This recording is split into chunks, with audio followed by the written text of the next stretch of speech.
Hello and welcome to Makeshift Stories. Thank you for listening.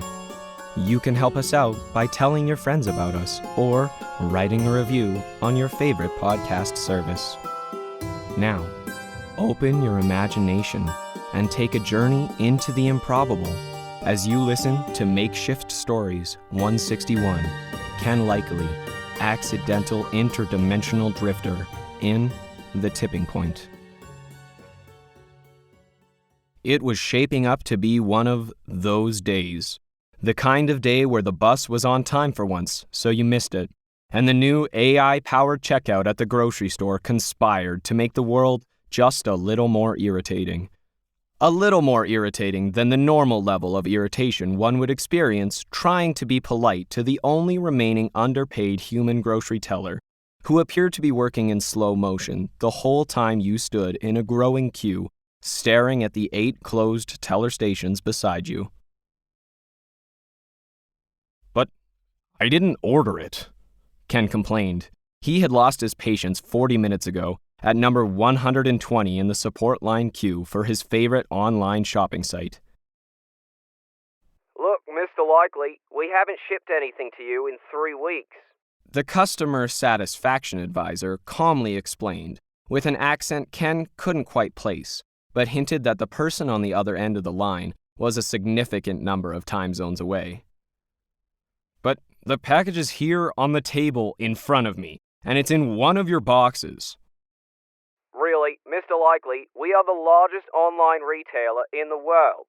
There are probably enough of our shipping boxes in the wild to cover the Hare desert several miles deep.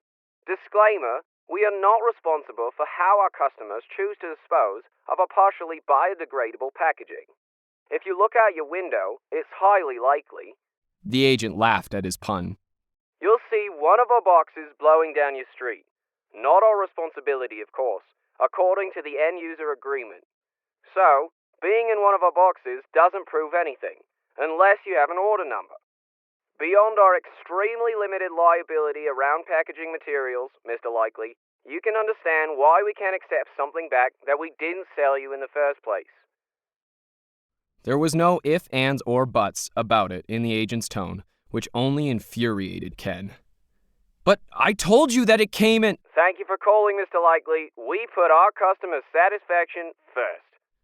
The line went dead, leaving Ken staring at the unwanted, overpriced USB dongle, which had been delivered via overnight service with duty and taxes still owing. At least, that is how Ken imagined it might happen. He tried to empathize with what it had been like when his younger self would, or more accurately, had already, received the package, which he knew was a pointless exercise, because nothing ever happens the way you imagine it will. "You're sure this will work, and we're not going to create some weird causality paradox? For the record, I would like to note that in movies and books, when someone tries to change history, the results are far less than optimal," Ken pointed out. "Perfectly safe, Kenny, my man," Leaf affirmed, crossing his fingers behind his back. "And how could things get more messed up than they already are? Right, Planet?" "It's just a small rip in space-time. Quite harmless, really." Planet noted calmly, then began to mindlessly gnaw at an itchy spot on her hind leg.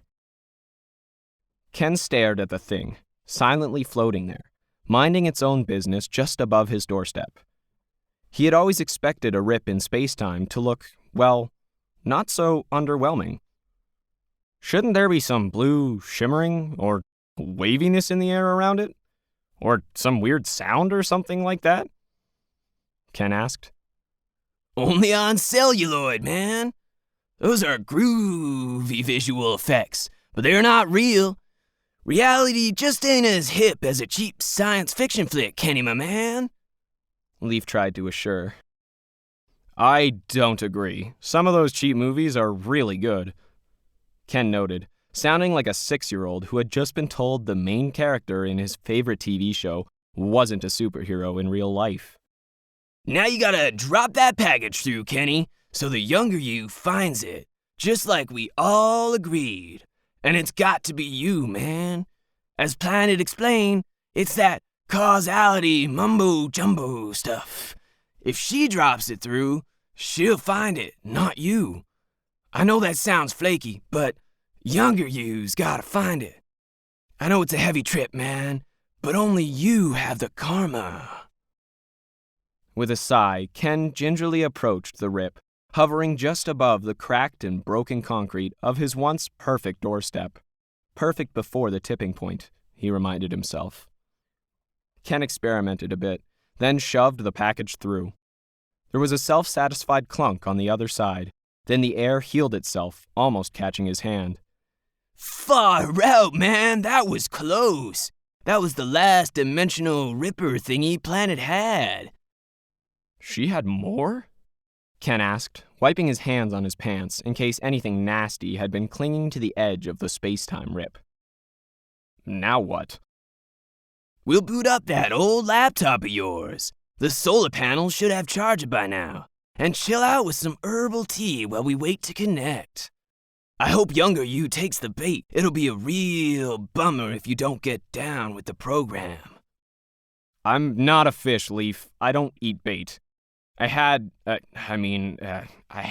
a natural curiosity. The way the package will arrive, did arrive. The labeling, the instructions, I chose them, so I won't, I didn't. See how easily this could go off the rails, Leaf? Regardless, I know myself, or I did, so I guarantee I'll open it, because I will, or did, or whatever. Think I spent $500 on a USB fob and can't return it. So I will, or I'll already have. This is really messing up my tenses. Plug it into my computer to see if I got any value for my money. Who else knows me better than me? Leaf looked at Planet and mouthed, us. Kenny, the younger you was, is, a pretty uptight dude. Not exactly a freak flag. And sorry, man, but contemporary you aren't exactly hip either. Yup, pretty much still Squaresville on your side of the fence, man. So let's hope the package stokes your curiosity. Ken and Leaf huddled around Ken's vintage laptop, waiting for it to boot up. The screen finally flickered to life after what seemed like innumerable attempts to update, interspersed with old, unsolicited ads for stuff no one could afford anymore. Bored, Planet had gone to sleep. Leaf tapped his foot impatiently. Kenny, dude, when was the last time you got this thing jazzed? 15, maybe 16 years ago? Just before I had to give up my internet account when I ran out of money. Hey, won't we need an internet connection? Ken noted as he logged in. No, we don't need a net connection. Just plug Planet's fob into a port, man. Planet will lay the heavy tech details on you if you really gotta get down with that kind of stuff. Right, Planet? Planet lifted one ear, then went back to sleep. This here puppy, Leaf carefully rolled the fob over in his hand, is entangled with the one you dropped through that rip in space-time. Ken reluctantly took the dongle from Leaf and went to jam it into the one and only USB port on the side of his laptop, but found to his chagrin that the port was the wrong size. He rummaged in the bag the machine had been stored in and pulled out an elaborate adapter. What a bummer, man. You'd think tech from a super advanced civilization could come up with something funky, like a universal adapter. Leaf eyed Planet accusingly. The dog ignored him. Cost $250 in the day. Ken held the adapter up, examining it. When people still had jobs and money, and companies still looked for innovative ways to part you from as much of your paycheck as possible. We're probably more advanced in that area than other civilizations. Well, let's see if this works. Ken sighed and made the connections. The machine appeared to momentarily vibrate, its fans whirring so loud Ken jumped back in surprise. But Leaf leaned forward to stare at a window which had appeared on the screen. That's boss, man! It worked! Planet, you are one bad lady. what worked? Ken's tiny voice jumped out of the speakers. You? How did you get on my computer, Leaf? I didn't think you had one because they emit high-frequency radio signals and can spy on you. I don't, man. And that EM radiation thing is truly heavy. It mics your organs, dude, every time you use it. I'm using yours. Leaf! Ken shouldered Leaf out of the way and found himself staring at himself. A younger, chubbier version of himself, wearing a blue dress shirt with button-down collars and a gray striped tie. His favorite, or at least it had been his favorite 20 years ago. The tie was currently holding a small crop of pole beans up. Confused, younger Ken started looking around his room. How are you doing that? Where did you hide the camera, and how are you aging me in real time and looping the image back? Leaf, are you trying to show me how I'd look if I changed my diet? Well, it's not working. I look horrible, like I've aged 2 decades. Younger Ken reached over to a bowl of nacho chips and grabbed a handful. Leaf leaned back in, so both he and Ken were in the frame. Kenny, dude, I gotta lay something pretty heavy on you. This ain't no fancy Photoshop real-time CG thing. We're talking to you from the future, man. This cat beside me is you 20 years from now. I know you were gonna say, calling him a cat is pushing it. He's still pretty square. And he did change his diet, but not because he's got down with the whole organic scene. He can't afford to buy factory-made in the supermart. No one can. So we have to grow our own chow. No one's got jobs anymore, dude. Hence, no scratch for bleached flour, artificially flavored corn chips, like those ones you're munching on. And it's your fault, dude. You brought it all down in a Bogart moment. Ken pushed Leaf out of the frame. Don't believe everything he said. He's exaggerating a bit. I'm not sure how you got the old guy over there to look like me, Leaf. Younger Ken squinted at his screen. But I'm coming over to find out. And you're going to show me how to remove this USB fob which is stuck in my computer. The laptop lid slammed shut, and the picture went blank. Leaf and Ken could hear young Ken carrying the computer. A few minutes later, the picture snapped on to reveal young Ken arguing with another Leaf and pointing to the screen. Leaf, how come you never appear to age? Older Ken noted, staring at the other Leaf in the other Leaf's kitchen on the computer. It's the diet, man. Organic whole foods and a stressless life. You gotta learn how to chill, Kenny. Stress will kill you. The other Leaf finally noticed them and began to talk. When it was apparent no one could hear him, he motioned at his Ken. The younger Ken fiddled with something on the keyboard, causing the sound to suddenly cut in. Hey, Leaf, you old cool cat. How's it hanging, man? Not really surprised to see you. Kenny dude here came running over, all stoked, and laid this heavy trip on me. Been trying to explain causality to him, man. But it's like trying to... Well, it's a hassle to explain anything to Ken. So, that future Kenny there beside you, how'd you finally get him on a diet? No money for sugary treats. Actually, no one's got any scratch here.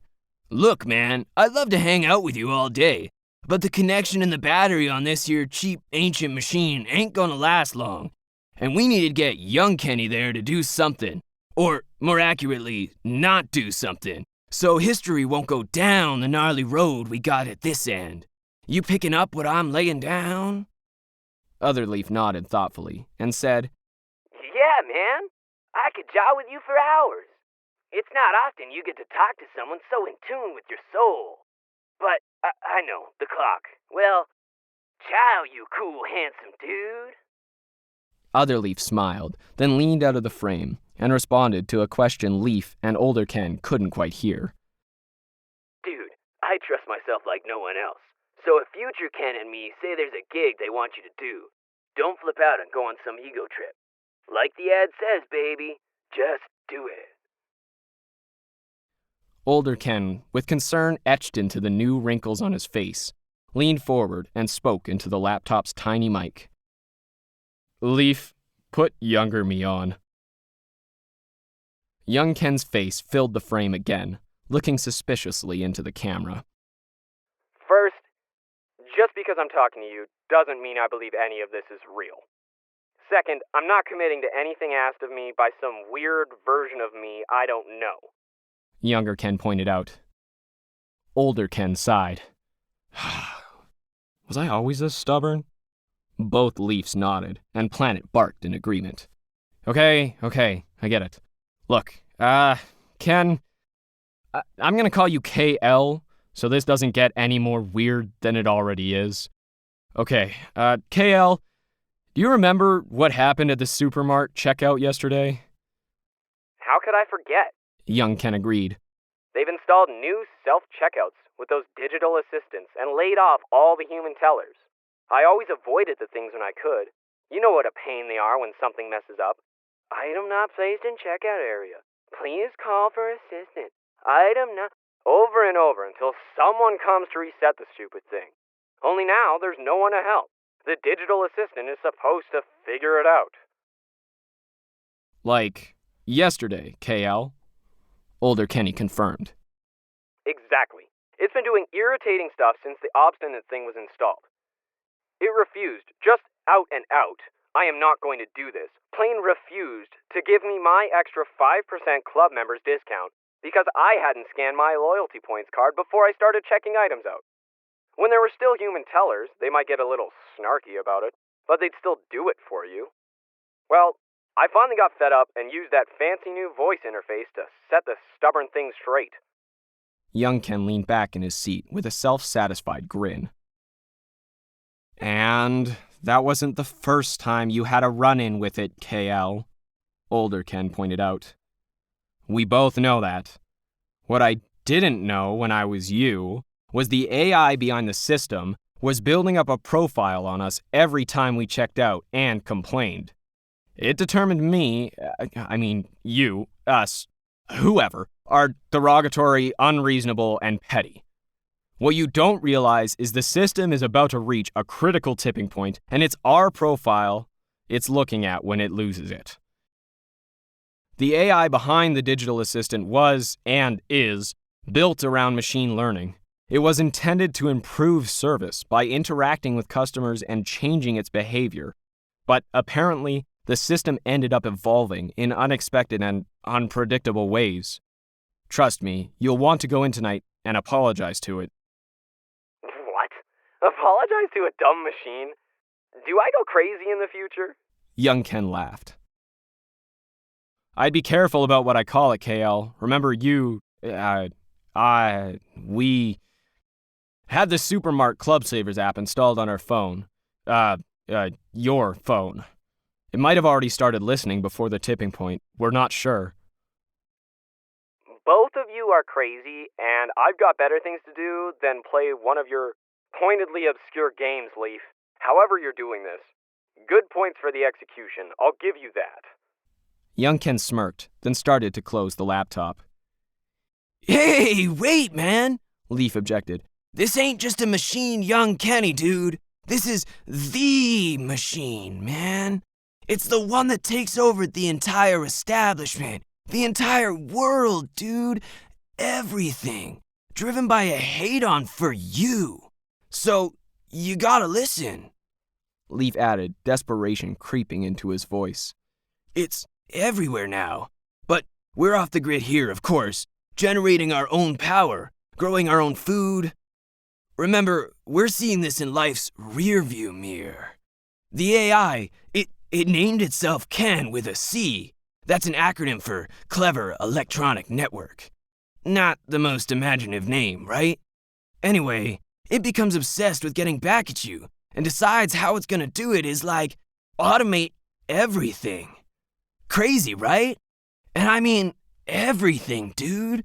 So, Kenny here, and as collateral damage, everyone else in the future doesn't have a job and doesn't have the scratch to go into the store and insult it again. Very Bogart, even for a machine. The tipping point, Older Ken butted in, is the next time you Go in to buy groceries. You get into an argument about supermart loyalty points. How do you know what I'll do? Young Ken demanded. Because I've already done it, older Ken almost shouted. I'm in the future, remember? It's already happened. It's why we use some weird alien tech that Leaf's dog brought here from who knows where to connect with you. But we only have one shot at this. Older Ken looked at Leaf for confirmation. Leaf turned away from the screen to glance at Planet. I can't, dudes, lay on you where that boss tech comes from. But it's hairy stuff to control, and so flaky that it could zilch out any moment. You cats have to concentrate and agree on doing something to avoid this nasty future scene. Like the man says, this is a single-shot trip. I know that's a downer. You should listen to that cat, Kenny. Alternate Leaf prodded. He really knows his stuff. Can't say the same for old man Kenny, though. Just there for the ride. But I can see he's solid on this, too. Time, guys, Planet growled impatiently. She had woken up and was staring at the computer. A 30-year-old dog? Younger Ken groused. This has got to be a fake. At that moment, the screen glitched and went black. As younger Ken approached the checkout, his heart began to pound, and his hands sweat, making the printout of the online 2-for-1 bonus loyalty points coupon begin to wilt like lettuce on a hot day between his fingers. He hated the new machines. Their interpretation of the rules never matched his, and you couldn't argue with a self-righteous software savant. After all, he assured himself, they were just stupid rules-based systems which enforced whatever some anonymous corporation had coded into them. So, he was having a hard time believing this encounter would change the future of the world. Younger Ken decided it was easier to believe he would win the lotto than something ridiculous like a future self, a future Ken, somehow managing to trace a historical tipping point to this moment and connect with him to change what he was about to do. But on the other hand, it was, he had to admit, not really like Leaf to try and mess with his mind about something other than his lifestyle. And that left a modicum of doubt as he reached out to scan his rewards card. Welcome, Supermart customer Ken Likeley. The auto teller confirmed, matter-of-factly. Partly relieved, Ken started running his groceries through. Machines didn't hold grudges. That was ridiculous, he assured himself. Healthy Sugar Crunch cereal, 1 box. Frozen golden fried breaded chicken-like bars, 20 ounces. Fruit-flavored energy strips with 10% real fruit, 2 boxes. The auto teller noted. Was there an edge of criticism in the machine's synthetic voice about his dietary choices? No, it was just Leaf's constant nattering about processed foods. His neighbor had obviously gotten to him more than he would like to admit.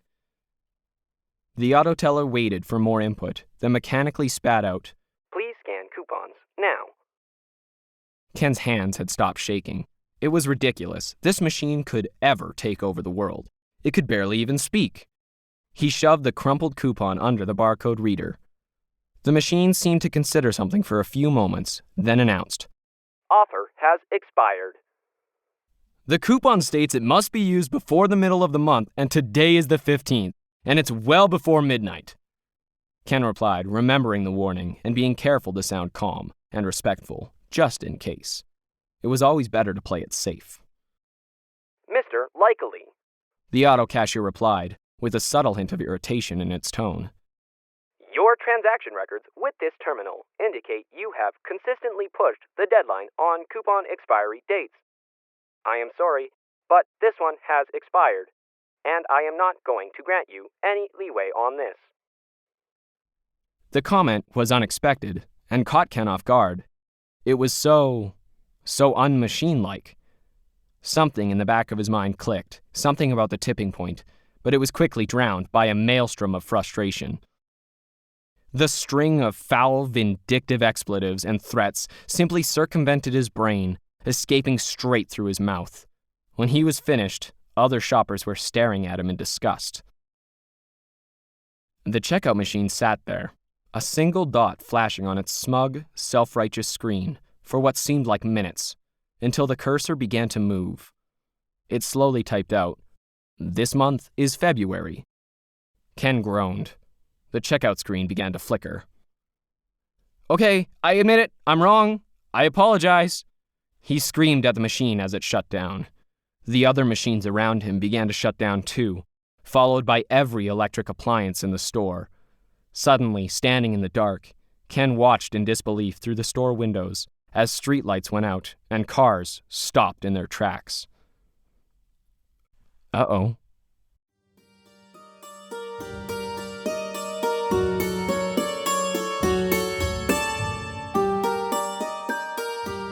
Makeshift Stories is a proud member of the Alberta Podcast Network, powered by ATB Financial.